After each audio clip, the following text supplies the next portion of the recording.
When the president started easing lockdown measures, clerics including that Bishop of Kampala Archdiocese, Dr. Cyprian Toranga, and the Mufti of Uganda, Sheikh Shaban Ramadan Mubaje, cried out to the head of state to allow them reopen. Consequently, we can also be allowed to resume our services, and we shall follow the guidelines that the government will give us.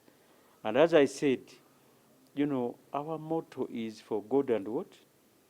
And our country. So opening churches, opening mosques is in reference to God, that we think of Him, pray to Him, and then move in the right direction. However, President Museveni, in his last address to the nation, said it is still risky to reopen places of worship.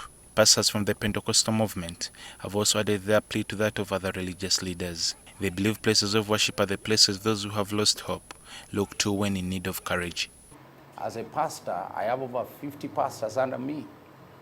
And all these pastors, they are depending on, they have been living in church. The brethren have been taking care of them. Christians have been taking care of them.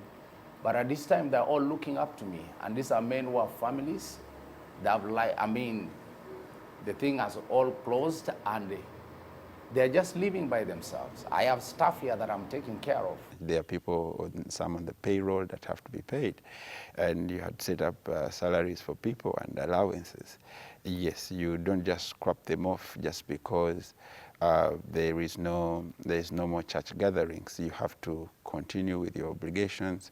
They say they're willing to follow Ministry of Health guidelines aimed at combating the spread of COVID-19. Because as you enter the place, you notice for yourself, the equipment is there, the machines are there to test and to see. The place also you can practice distancing even in the sitting arrangements and everything. Because we already have structures in place to ensure that observance of all these things are done in a manner that befits the COVID-19 era. Are the men of God selfish? They think otherwise. We help a lot of people.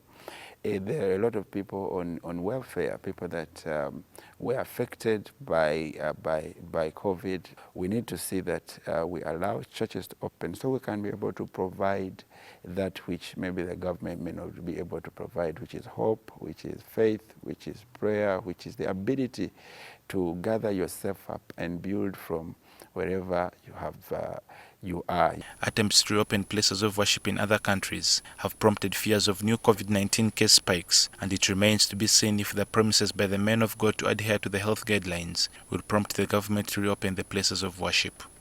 John Cliff Wamala, NTV News.